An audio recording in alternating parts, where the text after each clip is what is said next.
नमस्कार दोस्तों, आज हम लोग बात करेंगे कि जिस तरह से कोरोना का संक्रमण हमारे देश में फैल चुका है, तो हम सभी लोगों को ये पता होना चाहिए कि कोरोना के लक्षण क्या हैं और अगर हम संक्रमित हो जाते हैं तो हमें क्या करना चाहिए, इसके बारे में आज हम लोग बात करेंगे। सबसे पहली चीज़ तो मैं कहना चाहूँगा कि अगर कोरोना से आप संक्रमित हो जा रहे हैं या आपके परिवार में कोई संक्रमित हो जा रहा है तो घबराइए नहीं।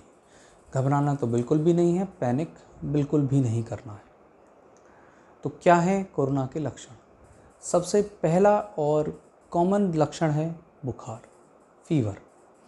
अगर बुखार 99.2 से ऊपर आपको आ रहा है तो आप अपने नज़दीकी चिकित्सक से तुरंत संपर्क करें और कोविड का टेस्ट जो कि सरकारी अस्पतालों में मुफ्त किया जा रहा है वहाँ कराएं।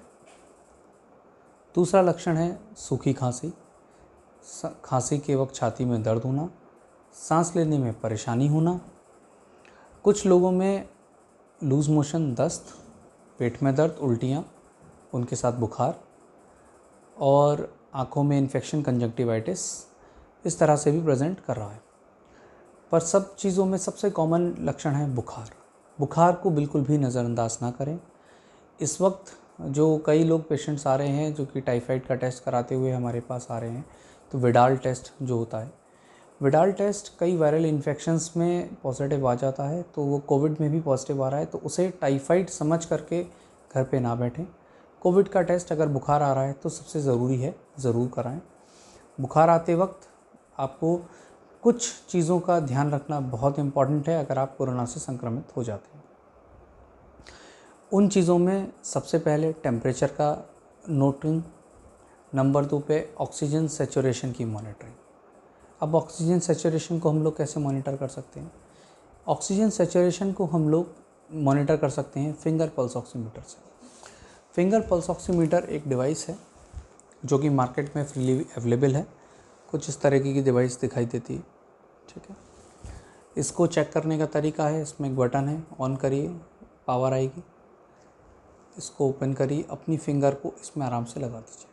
अब सबसे ज़रूरी चीज़, अगर आपने इसे लगाया हुआ है तो हाथ को बिल्कुल स्टेबल रख दीजिए आराम से, और बिल्कुल भी हिलाना नहीं है फिंगर को। इसमें कुछ रीडिंग्स और ग्राफ्स बन के आते हैं, आप ध्यान से देखिए। इसमें एक नीचे येलो कलर का ग्राफ बन के आ रहा है। ये जो येलो कलर का ग्राफ है ये बहुत इंपॉर्टेंट है। जिस तरह से ये बन के आ रहा है, इस ग्राफ को इस तरह से बन के आना बहुत ज़्यादा इम्पॉर्टेंट है। अगर ये ग्राफ इसी तरह से बन के आ रहा है तो ये रीडिंग ठीक है। अगर ग्राफ पूरी तरह से ठीक नहीं आ रहा है बन के, तो इसका मतलब इस रीडिंग में कुछ प्रॉब्लम हो सकती है। तो अब इसमें दो हैं, एक जगह SpO2 लिखा हुआ है और एक जगह पल्स रेट लिखा हुआ है। ये जो SpO2 है ये हमारा ऑक्सीजन लेवल दिखा रहा है, जो पल्स रेट है PR, ये हमारी पल्स दिखा रहा है। SpO2 का लेवल 94 से अगर ऊपर है तो मैंने पिछले वीडियो में भी बताया था कि आपको ऑक्सीजन की रिक्वायरमेंट नहीं है, आपको एडमिशन की रिक्वायरमेंट नहीं है। अगर आपका SpO2 लेवल 90 से नीचे है तो डेफिनेटली आपको एडमिशन भी चाहिए और ऑक्सीजन भी चाहिए। और इसके बीच में 90 से 94 के बीच में मॉडरेट डिजीज़ होती है। ये थोड़ा ट्रिकी सिचुएशन है, इसमें आपको ध्यान रखना बहुत ज़्यादा इम्पॉर्टेंट है।